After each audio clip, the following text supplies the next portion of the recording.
ये टॉपिक है हमारा सोर्सेज ऑफ रिक्रूटमेंट का एक्सटर्नल सोर्स। अभी तक हमने स्टडी किया इंटरनल सोर्सेज से रिक्रूट कैसे करते हैं, अब बात करते हैं एक्सटर्नल सोर्सेज ऑफ रिक्रूटमेंट। इस सोर्स के अंदर क्या है, सिंपल सी बात, अब तक तो टॉपिक आपको क्लियर हो गया होगा। इसमें हम ऑर्गेनाइजेशन के बाहर से लोगों को लेकर आने वाले हैं, उनको रिक्रूट करने वाले हैं। मतलब inviting application for filling in the vacancy from outside the organisation. Organisation के बाहर से हम लोगों को अप्लाई करने के लिए कह रहे हैं, भाई हमारे पास पोस्ट है, आप अप्लाई कर दो। अब ये लोग ऑर्गेनाइजेशन के अंदर के नहीं है, कहां के हैं, बाहर के। तो इस मेथड के अंदर क्या होने वाला है, हम जर्नली लोअर रैंक्स के ऊपर लोगों को अपॉइंटमेंट देते हैं, क्योंकि टॉप लेवल पर, मिडिल लेवल पर हम अगर लोगों को नौकरी पर लगाएंगे तो हो सकता है नुकसान हो जाए। तो हम इस तरह के सोर्सेज की हेल्प तब लेते हैं जब हमको लोअर रैंक पे ज्यादा हेल्प लेनी होती है। जिस तरह से लोअर लेवल मैनेजमेंट पर, या लेके लीजिए कि सुपरवाइजर टाइप के लोग चाहिए, या वर्कर टाइप के लोग चाहिए, लेबर टाइप के लोग चाहिए, तो हम वहां पर ये सोर्सेज का इस्तेमाल करते हैं।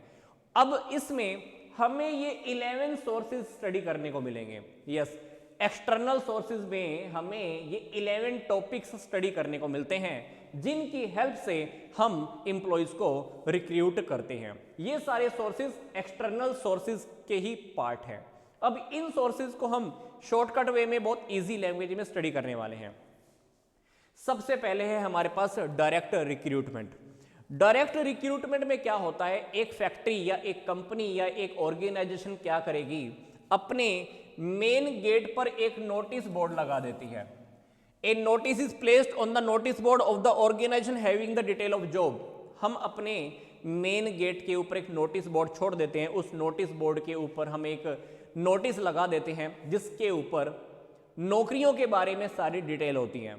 तो कोई भी इंसान जिसको नौकरी की नीड होगी, जॉब की नीड होगी, वो कंपनी के या ऑर्गेनाइजेशन के नोटिस बोर्ड से स्टडी करके अगर अप्लाई करना चाहे तो अप्लाई कर सकता है। तो कोई भी कंपनीज होती हैं, जो ऑर्गेनाइजेशन होती हैं, वो इस मेथड को भी यूज करती हैं। ये अपने नोटिस बोर्ड पे लगा देती हैं कि हमको इतने इंप्लॉइज की नीड है। तो आप आते जाते इस प्रकार की एप्लीकेशंस को देखकर अगर आप अप्लाई करना चाहो तो अप्लाई कर सकते हो। तो ये हुआ नोटिस बोर्ड की हेल्प से। सेकंड है कैजुअल कॉलर्स। कभी कभी आपने देखा होगा कि लोग क्या करते हैं, कंपनीज में, स्कूल्स में ईमेल करते रहते हैं और ईमेल के थ्रू अपना रेज्यूमे या सीवी भेज देते हैं। तो एक स्कूल के पास, कॉलेज के पास काफी सीवी ऑलरेडी इकट्ठे हो जाते हैं, कलेक्ट हो जाते हैं। अब इमरजेंसी के अंदर मान लो कोई इंप्लॉई स्कूल को, कॉलेज को छोड़कर चला जाता है, तो हम क्या करते हैं, जो डेटा हमारे पास इकट्ठा था, जो डेटा हमारे पास ईमेल के ऊपर आया हुआ था, हम उन्हीं को ही फोन कॉल लगाकर बुला लेते हैं। तो इसको हम बोलते हैं कैजुअल कॉलर्स। मतलब ऑर्गेनाइजेशन क्या करती है, एक डेटाबेस रखती है उन लोगों का जिनको जॉब की नीड है। तो हम उनको क्या करते हैं, वैकेंसीज को भरने के लिए, अपनी पोस्ट को भरने के लिए हम उनको कॉल कर देते हैं। तो in this method A waiting list of job seekers, हमारे पास एक जॉब हासिल करने वाले लोगों की एक वेटिंग लिस्ट होती है। हम उस लिस्ट को रेडी करते हैं, हम देखते हैं कि भाई किसको इंटरव्यू के लिए बुलाना है, किसको स्क्रीनिंग के लिए बुलाना है, जिसके थ्रू हम अपनी पोस्ट को भर दें। तो हम इस मेथड को यूज करते हैं। अल्टीमेटली इस मेथड के अंदर मैं सिर्फ एक सिंपल सी स्टोरी बता रहा हूं, हम लोगों को कॉल करके बुला लेते हैं, इसको बोलते हैं कैजुअल कॉलर्स। थर्ड है एडवर्टीजमेंट। एडवर्टीजमेंट के अंदर आपने देखा होगा आजकल लोग न्यूज़पेपर के अंदर या प्रोफेशनल जर्नल्स के अंदर या व्हाट्सएप के थ्रू, फेसबुक के थ्रू, इंस्टाग्राम के थ्रू अपनी वैकेंसीज निकाल देते हैं। तो जिसको वैकेंसी नजर आएगी, जिसको लगेगा भरना है तो भर देगा, अप्लाई कर देगा। तो ये एडवर्टाइजमेंट के थ्रू भी होता है। इसी तरह से फोर्थ है हमारा एक्सटर्नल सोर्सेज के अंदर, हमारा जो फोर्थ टॉपिक है वो है एम्प्लॉयमेंट एक्सचेंजेस। एम्प्लॉयमेंट एक्सचेंजेस कौन रन करता है, ये गवर्नमेंट रन करती है। ये एम्प्लॉयमेंट एक्सचेंजेस कुछ ऑफिसेज बने होते हैं जो गवर्नमेंट के पैनल पे होते हैं, गवर्नमेंट के थ्रू ये रन किए जाते हैं। इनके पास काफी सारे लोगों की डिमांड आती रहती है नौकरियों के लिए। अब एम्प्लॉयमेंट एक्सचेंज वालों को पता होता है कि कितने लोगों को नौकरी की नीड है। तो ये एम्प्लॉयमेंट एक्सचेंज वाले क्या करते हैं, कंपनीज के, स्कूल्स के, कॉलेज के, यूनिवर्सिटीज के, फैक्ट्रीज के, इन सब के कांटेक्ट में रहते हैं। तो ये जितनी भी ऑर्गेनाइजेशंस होती हैं ये इनसे कांटेक्ट कर लेते हैं। इनसे कांटेक्ट करने के बाद ये उनको बता देते हैं कि भाई इतने लोगों को नौकरी चाहिए, अगर आपने लगवाना है तो लगवा लो। तो इसमें ऐसा ही होगा, मान लो एक कंपनी का पर्सोनल मैनेजर है, उस कंपनी के पर्सोनल मैनेजर को पता है कि मेरे को इतने लोगों की नीड है, तो ये अपनी रिक्वायरमेंट एम्प्लॉयमेंट एक्सचेंज में भेज देगा। एम्प्लॉयमेंट एक्सचेंज क्या करेगा, उसको सारी इंफॉर्मेशन दे देगा। तो कहीं ना कहीं एम्प्लॉयमेंट एक्सचेंज क्या करते हैं, डिमांड और सप्लाई के बीच में बैलेंस बना के रखते हैं, एक ऐसा लिंक प्रोवाइड करते हैं जो एम्प्लॉयमेंट एक्सचेंज वाले, जिसकी हेल्प से ऑर्गेनाइजेशंस के अंदर वैकेंट पोस्ट्स को हम भर सकते हैं। तो ये हुआ एम्प्लॉयमेंट एक्सचेंज का टॉपिक। इसी तरह से कुछ प्राइवेट एजेंसीज भी होती हैं, जैसे एम्प्लॉयमेंट एक्सचेंज तो गवर्नमेंट रन करता है, ये है प्राइवेट प्लेसमेंट एजेंसीज। अब प्राइवेट प्लेसमेंट एजेंसीज के पास भी काफी सारे लोग अप्लाई करते रहते हैं कि भाई मेरे को नौकरी की नीड है, भाई मेरे को नौकरी की नीड है। तो इनके पास काफी सारे लोगों का डेटा होता है। तो ये डेटा को क्या करते हैं, जिन कंपनीज को चाहिए, मान लो किसी स्कूल को प्रिंसिपल चाहिए, किसी स्कूल को टीचर चाहिए, तो वो स्कूल क्या करेगा, इस प्लेसमेंट एजेंसी से कांटेक्ट कर लेगा। तो ये उनकी रिक्वायरमेंट को पूरा करा देते हैं। तो ये प्लेसमेंट एजेंसीज करती क्या हैं, रियलिटी में उनको डेटा अवेलेबल कराती हैं और उसके बदले में ये पैसा भी चार्ज करती हैं, जिसको इन्होंने लिखा हुआ है कि they charge the fees. Yes. फिर बात आती है कि मैनेजमेंट कंसल्टेंट्स। अब ये क्या, ये भी ऐसा समझ लीजिए कि एजेंसीज की तरह काम करती हैं। अब मान लीजिए मेरे को मेरी कंपनी के अंदर या मेरे को मेरे स्कूल में प्रिंसिपल लेवल का बंदा चाहिए, और वो बंदा तो बहुत अच्छे वाले लेवल का चाहिए, या मेरी कंपनी के अंदर मेरे को सीईओ चाहिए या जनरल मैनेजर की पोस्ट के लिए बंदा चाहिए। तो जब हायर रैंक की पोस्ट के लिए कोई पर्सन की रिक्वायरमेंट अगर आपको है तो आप इनसे डिस्कस कीजिए। इसको हम बोलते हैं मैनेजमेंट कंसल्टेंट्स।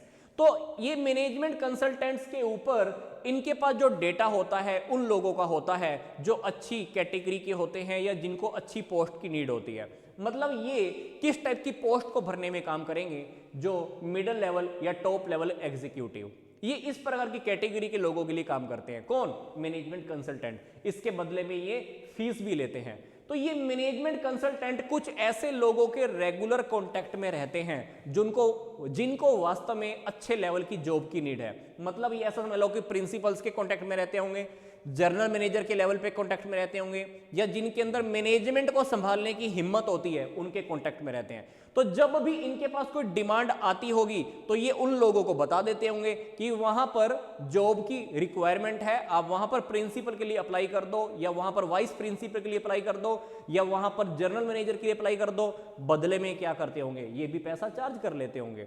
तो अल्टीमेटली ये कभी कभी एक्स्ट्रा सर्विस भी देते हैं। जैसे मान लो किसी ऑर्गेनाइजेशन के अंदर प्रिंसिपल की नीड है, जनरल मैनेजर की नीड है, तो उसके बिहाफ पर ही एडवर्टाइजमेंट करने का काम भी करते हैं। तो ये किस प्रकार की फैसिलिटी देते हैं, टेक्निकल, प्रोफेशनल और मैनेजरियल लेवल के लोगों को प्रोवाइड करने का काम करते हैं।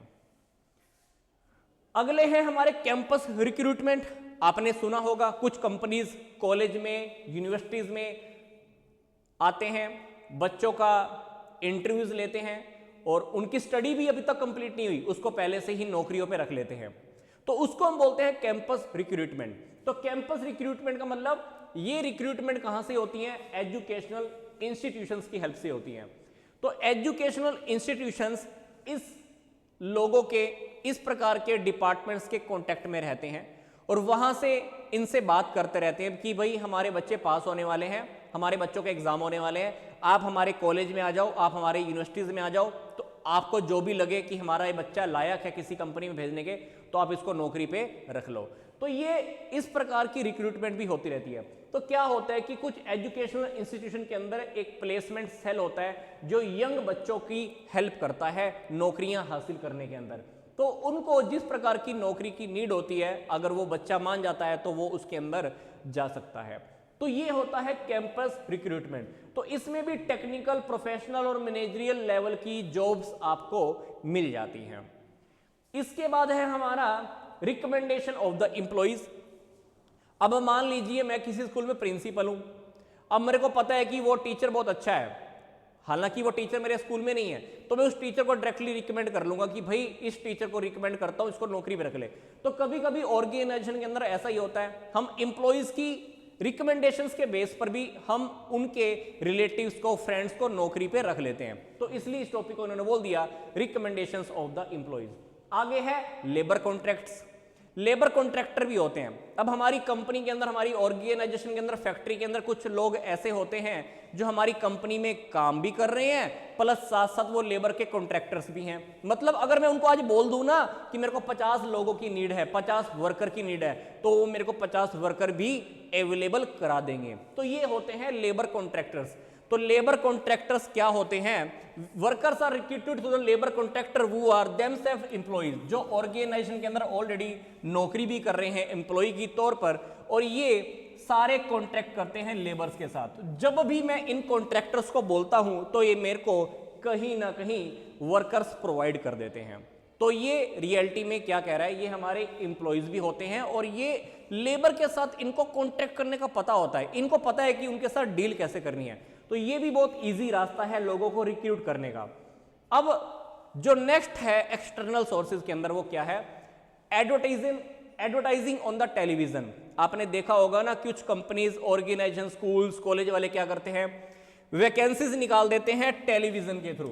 तो उसमें सारी इंफॉर्मेशन हम लोगों को दे देते हैं, एक्सपीरियंस के बारे में, कितनी हम उनको सैलरी देंगे, वेजेस देंगे, उनकी क्वालिफिकेशन क्या होनी चाहिए, हमारी ऑर्गेनाइजेशन कितने टाइम से काम कर रही है, हमारा प्रॉफिट कितना हो रहा है, ये सारी इंफॉर्मेशन हम टेलीविजन पे दे देते हैं। तो जो लोग, जिसको नौकरी चाहिए, टेलीविजन पर ऐड देख लेगा, इस प्रकार की एडवर्टाइजमेंट को देख लेगा, अप्लाई करना होगा तो वो नौकरी के लिए अप्लाई कर देता है। तो ये है टेलीविजन के ऊपर एडवर्टाइजिंग देना। अब ये वाला जो है एडवर्टाइजिंग हम कहां दे रहे हैं? इंटरनेट के थ्रू। इंटरनेट के ऊपर देखा है आजकल बहुत सारी वेबसाइट्स हैं, वेबसाइट्स के ऊपर लोग क्या करते हैं, नौकरियों के लिए अप्लाई करते हैं। और बहुत सारी कंपनीज ऐसी भी हैं जो उन वेबसाइट्स के ऊपर अपनी पोस्ट निकाल देती हैं। तो कोई भी इंसान जिसको नौकरी की नीड है उस वेबसाइट के ऊपर जाए, सर्च करके देखे, तो उसकी रिक्वायरमेंट के अकॉर्डिंग उसको पोस्ट मिल सकती है। तो ये वेब पब्लिशिंग है। तो इसके अंदर हम क्या करते हैं, इंटरनेट की हेल्प लेते हैं और एक पर्सन इंटरनेट के ऊपर वेबसाइट्स के ऊपर सर्च करके जॉब्स को फाइंड आउट कर सकता है। तो कंपनीज अक्सर जब भी कोई पोस्ट निकालती हैं तो इन वेबसाइट के थ्रू अपनी एडवर्टाइजमेंट कर देती है। और एक पर्सन ऐसा जिसको रियलिटी में नौकरी की नीड है, वो इस एप्लीकेशंस के थ्रू या इस वेबसाइट के थ्रू नौकरियों के लिए अप्लाई भी कर सकता है। तो मतलब people having the required qualification can get in touch with the organisation needing their services. तो हम इन वेबसाइट्स के थ्रू कांटेक्ट में रह सकते हैं और उसके कांटेक्ट में रहने के थ्रू हम वेबसाइट के ऊपर बार बार जाकर हम ऑर्गेनाइजेशन के बारे में जान सकते हैं, वहां पर कौन सी पोस्ट है ये जान सकते हैं। तो ये था हमारा एक सिंपल सा टॉपिक जिसके अंदर हमने एक्सटर्नल सोर्सेज के 11 टॉपिक स्टडी किए। तो एक्सटर्नल सोर्सेज के हमने ये सारे 11 टॉपिक स्टडी कर लिए। अब बात आती है